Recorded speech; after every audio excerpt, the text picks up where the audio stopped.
Nou, het kantoor IFS Shanghai. Ja, ja.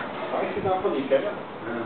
Een soort idee aan. Ja, ik moest het bouwen in eerste instantie heen gaan. Williams, Maar oké. moet je betalen voordat het oh ja.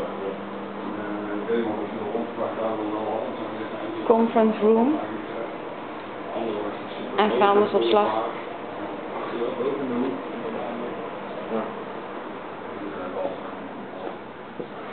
Tanta.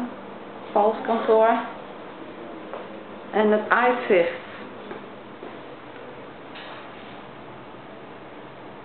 Kijk, er beneden staan nog oude huisjes en die gaan tegen de vlakte zijn aan. Achter ook. Ja, we kunnen dit eventueel waterzuur denk ik hier plaatsen. Het is heel dicht bij de rivier. Ja, en dan? Wat weet je dan meer dan? Ja, waarschijnlijk jij eventueel gaan van die chips kopen. Ja.